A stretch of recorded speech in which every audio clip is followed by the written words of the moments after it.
ഇന്ന് തന്നെ ഡൗൺലോഡ് ചെയ്യൂ. കാണൂ നിങ്ങളുടെ ഫേവറേറ്റ് ഷോസ്. ബാപ്പച്ചി, ബാപ്പച്ചി, ബാപ്പച്ചി, ബാപ്പച്ചി, സത്യാമ്മ എന്നെ ഒറ്റയ്ക്കാക്കിട്ട് പോയി. നീ ചെല്ലടി, ഇവിടത്തെ കാര്യങ്ങൾ നോക്കാൻ ഞാനും രോഹിത്തും ഉണ്ടല്ലോ. അതെ, എന്നാ പിന്നെ ഞാൻ പോയിട്ട് വരാമേ.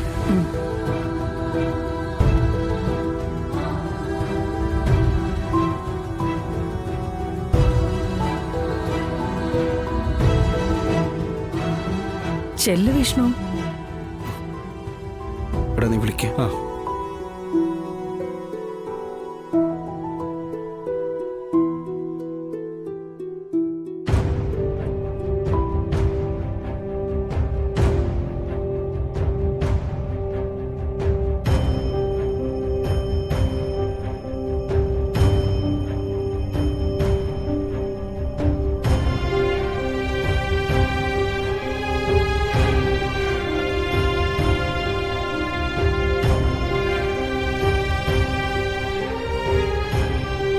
തനിക്കിപ്പോഴും പിണക്കം മാറിയിട്ടില്ലല്ലേ?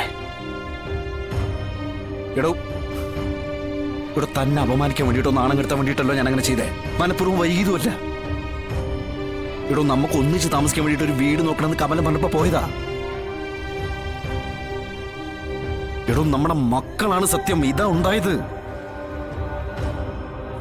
ഇതിൽ കൂടുതൽ വിശദീകരിക്കാൻ എനിക്കറിയില്ല. അല്ലെങ്കിൽ തന്നെ നിന്നെ മോശക്കാരിയൊക്കെ ഞാൻ ശ്രമിക്കുമോ?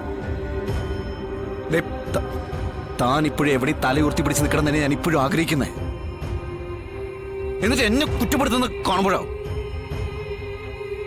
അല്ല. പിന്നെ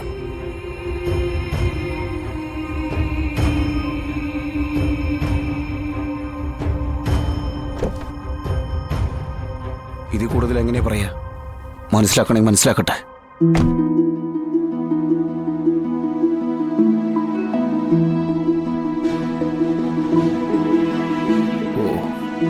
ഫ്രണ്ട് സീറ്റിലാണല്ലോ കയറിയിരിക്കണം.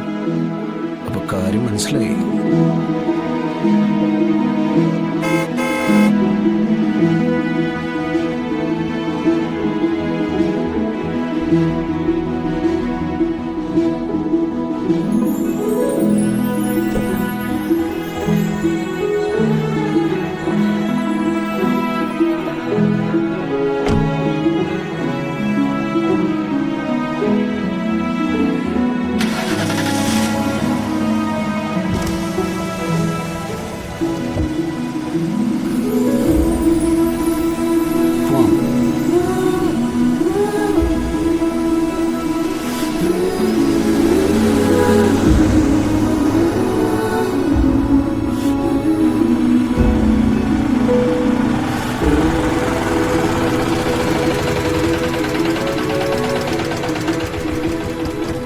സാറേ,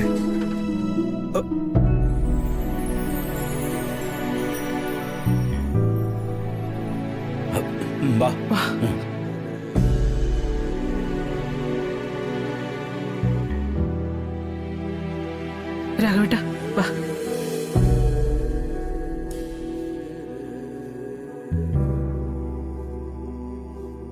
ബാപ്പച്ചി, ബാപ്പച്ചി, നെഞ്ചുവേദനയാണോ? നമുക്ക് ഹോസ്പിറ്റലിൽ പോവാം. ഇല്ല, ബാപ്പച്ചിക്ക് എന്തോ ബുദ്ധിമുട്ടുണ്ട്. അയ്യോ മോളെ, നൂറെ, മോളെ, മോളെ എന്തു പറ്റി? സത്യാമ്മ, സത്യാമ്മ, ബാപ്പച്ചി, ബാപ്പച്ചിക്ക് എന്തു പറ്റി? രാഘവേട്ട,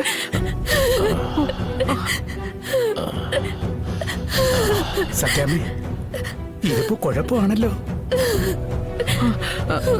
മോളെ, പാപ്പച്ചിക്ക് ഇത്തിരി വെള്ളം കൊടുത്തേ.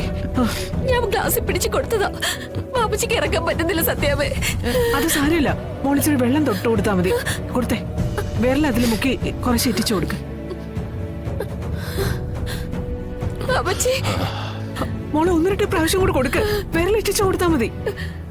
എന്താ മോളെ, ആ നെഞ്ചും തടവി കൊടുക്ക. എന്റെ ബാപ്പച്ചി, ബാപ്പച്ചി,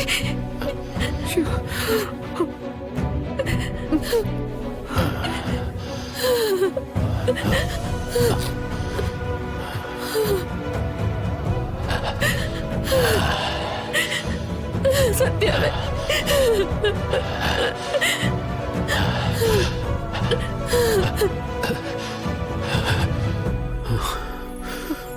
എന്തോ എന്നോട് പറയാനുണ്ടല്ലോ, എന്താണെങ്കിലും പറഞ്ഞോളൂ. പറസുബേറെ എന്തിനും ഞങ്ങളുടെ കൂടെ. എന്റെ മോളെ ഞാൻ നിങ്ങളെ ഏൽപ്പിക്കുക.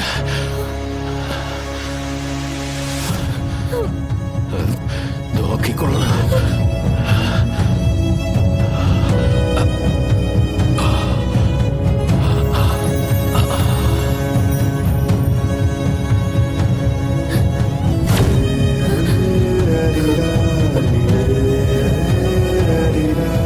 ബാപ്പച്ചി, ബാപ്പച്ചി,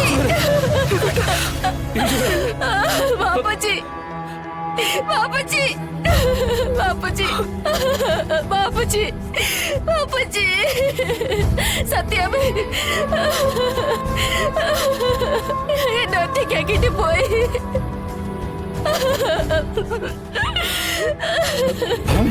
ബാപ്പച്ചി, ബാപ്പച്ചി, ബാപ്പച്ചി, ബാപ്പച്ചി, ബാപ്പച്ചി.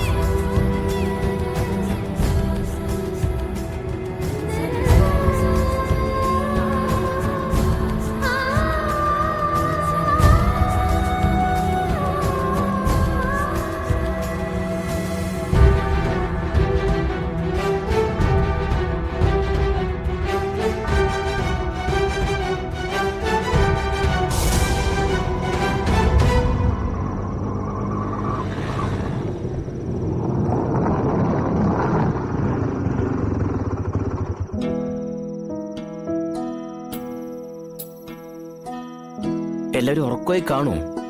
ഏയ്,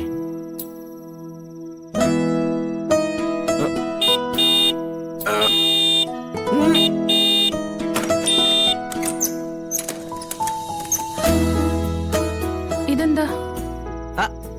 ഞാനാ. അല്ല, ഇതെന്താ ഈ അസമയത്ത്? അത് പിന്നെ ഒരു കാര്യം പറഞ്ഞ് എന്നെ തെറ്റിദ്ധരിക്കരുത്. ആദ്യം ഈ രാത്രിയിൽ വന്ന് പറയാൻ പോകുന്ന കാര്യം എന്താന്ന് അറിയട്ടെ, എന്നിട്ട് തീരുമാനിക്കാം തെറ്റിദ്ധരിക്കണോ വേണ്ടോന്ന്. അത് പിന്നെ അന്ന് എനിക്ക് സൂചിപ്പിക്കണം എന്നുണ്ടായിരുന്നു, പക്ഷെ സാധിച്ചില്ല. അതും എന്റെ തെറ്റാ, ഞാൻ സമ്മതിക്കുന്നു. അധികം മുഖവരെയൊന്നും വേണ്ട, വന്ന കാര്യം പറ. ഞാൻ പറയുന്നത് കേട്ട് വയലന്റ് ആവുമൊന്നും ചെയ്യരുത്. പറ്റില്ലെങ്കിൽ പറ്റില്ലെന്ന് പറഞ്ഞാൽ മതി, ഞാൻ വന്ന വഴി പോയേക്കാം. ഈ വീട്ടുകാരെ വിളിച്ചത് വലിയ പ്രശ്നമാക്കരുത്. ഇല്ലെന്നേ, ഇയാള് പറയുന്നെങ്കി പറ. ഇതത് തന്നെ. വലിയ വിഷയമൊന്നും ഉണ്ടാക്കരുത്. എന്ത് കാര്യം ഉണ്ടെങ്കിലും മുഖത്ത് നോക്കി പറയണം, അതാണ് അന്തസ്. മനസ്സിൽ വിചാരിക്കുന്ന കാര്യം തുറന്നു പറഞ്ഞൊന്നും വെച്ച് ആരും തലവെട്ടി കൊണ്ടുപോകത്തൊന്നുമില്ലല്ലോ. ഇയാള് ധൈര്യമായിട്ട് പറയ.